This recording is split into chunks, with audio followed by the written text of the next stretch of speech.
La colección realmente comienza a principios de los 60, a través de esa década, con un grupo de cubanas bibliotecarias que vinieron a los Estados Unidos durante esa época y comenzaron a coleccionar materiales sobre el exilio. Aunque sí había una intención detrás de esos esfuerzos, el proceso como tal fue un poco más orgánico, ¿no? Ellas estaban incorporadas en la biblioteca, trabajaban en diferentes departamentos y poco a poco se dieron cuenta que el exilio propiamente estaba produciendo material, o sea, cultura, y había una historia que se estaba formando y poco a poco fue creciendo esa colección.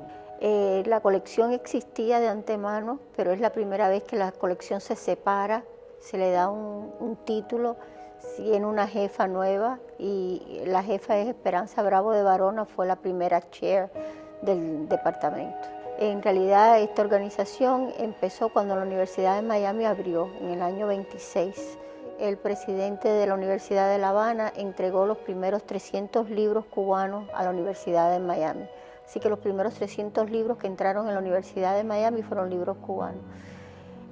Profesores de la Universidad de La Habana vinieron a la Universidad de Miami a ayudarlas a abrir el primer juego de fútbol, uno de los primeros juegos de fútbol de la Universidad de Miami se jugó en Cuba, en Thanksgiving, en el año 26, y fue contra los Caribes y ganó, los Hurricanes ganaron. Así que ha habido una relación muy estrecha entre estas dos universidades. En la época de Machado, por ejemplo, cuando la universidad cierra, profesores de la Universidad de La Habana vinieron a la Universidad de Miami a terminar el curso aquí en la Universidad de Miami. En el año 62 contratan la primera bibliotecaria, que es Rosita Bella. Era bibliotecaria en Cuba, empieza a trabajar aquí en la Universidad de Miami en el departamento de adquisiciones. Los cubanos empezaron a venir de Cuba a los 60, 61, la Universidad de Miami abrió sus puertas, empezaron a dar clases de inglés, a preparar a los abogados, a preparar a los médicos para que pudieran empezar a trabajar. La misión fundamental de la Cuban Heritage Collection es apoyar la investigación en todas las áreas relacionadas con Cuba y su diáspora. Somos un espacio intelectual, un espacio de diálogo, un espacio de intercambio con ideas. Servimos un público académico, estudiantes, investigadores independientes, tanto de la universidad propiamente como de todas partes del mundo. Nosotros trabajamos con todas las universidades en los Estados Unidos, en España, en Francia. Hemos tenido oportunidad de hacer exhibiciones en París, en Nueva York, hicimos una hace relativamente poco. Nosotros no tenemos contacto con archivos ni con el gobierno de Cuba. Tenemos contacto con personas que trabajan en bibliotecas en distintos lugares en Cuba, que necesitan algún material de nosotros, les sacamos copias y tratamos de ayudarlos en lo más que podemos en los recursos que ellos necesiten, pero no tenemos relaciones con Cuba, con el gobierno de Cuba.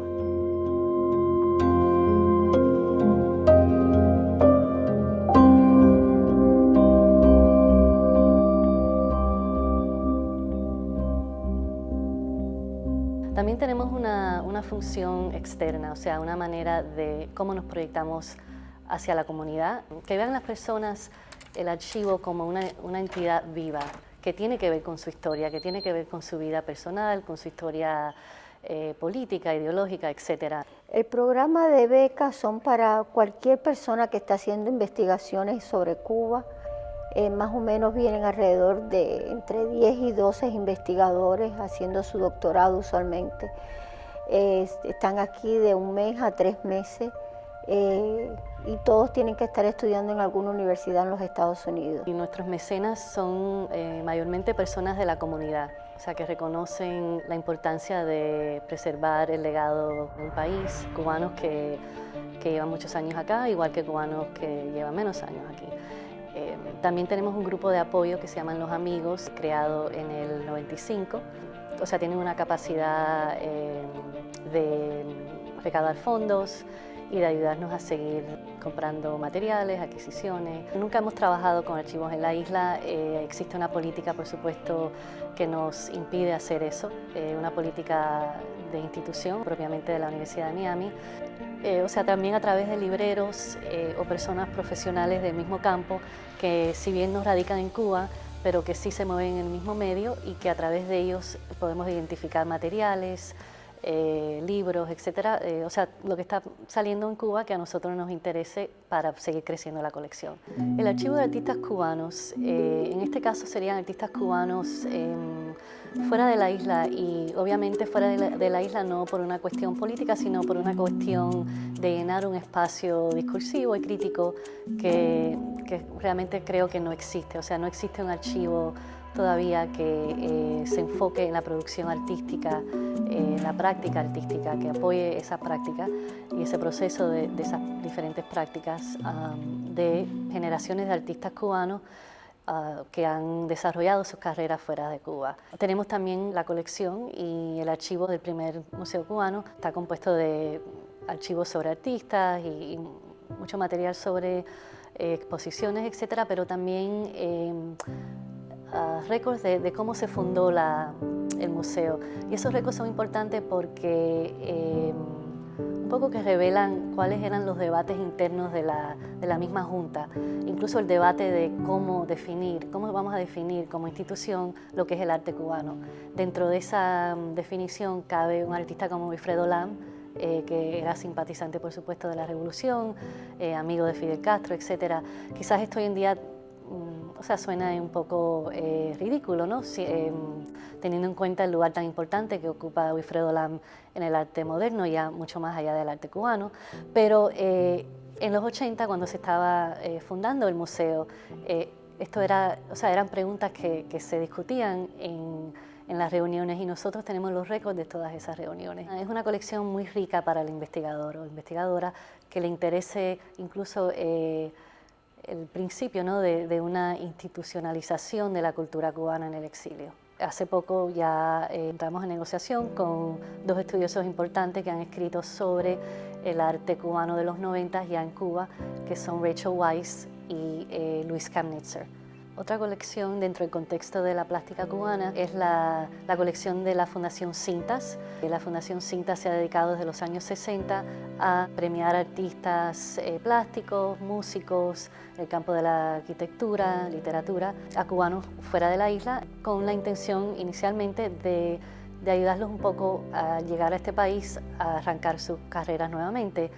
Hace 2 o 3 años esa política cambió y ahora la beca está abierta a artistas o cubanos, o sea, en todas partes del mundo. Nosotros acabamos de adquirir esa colección que igual como la del Museo Cubano, no solamente tiene archivos de artistas, pero también mucha correspondencia del propio señor Cintas, que por supuesto fue embajador, que fue un gran mecena de las artes, un gran coleccionista. El Museo Low, que es parte de la Universidad de Miami, tiene la colección personal del señor Cintas. La diferencia de un archivo como este, comparándolo con un archivo como The Archives of American Art, que forma parte del Smithsonian, es que aquí el archivo de un artista, por ejemplo, estaría en diálogo con otros archivos, si bien no del mismo campo, de otros campos, que entonces ayuda a contextualizar ese archivo de una manera más amplia. Para el año entrante, el año 2020, que se cumple los 40 años del Mariel, estamos más bien estrenando un modelo nuevo en cuanto a nuestras programaciones al público. Es un proyecto titulado El Efecto Mariel, Before, During and After, que se enfoca en el periodo del 79 al 89, lo que conllevó al Mariel y el efecto del Mariel en la literatura, en el ámbito sociopolítico, cultural, etc. Tertulias, una serie de conferencias donde igual se van a abarcar temas como por ejemplo el rol del SIDA en la comunidad cubanoamericana, la ideología del exilio cubano, cómo podemos entender esa ideología a través de Mariel, por ejemplo, desde un punto de vista crítico, interactivo, comunitario, etc. Bueno, lo más importante de un archivo en realidad son las colecciones personales y corporativas, lo cual quiere decir que si nosotros tenemos esa colección, más nadie tiene esa colección. Así que tenemos colecciones de varios presidentes de Cuba, tenemos colección de Estrada Palma, tenemos colección de Machado, tenemos colección de Prío, de Batista, es una de las más grandes de las colecciones que nosotros tenemos. Y ahí hay correspondencias, hay fotografías, es como un día de Navidad levantarse uno y ponerse a abrir las cajas y qué es lo que hay dentro, y eso es lo que los investigadores encuentran cuando vienen aquí.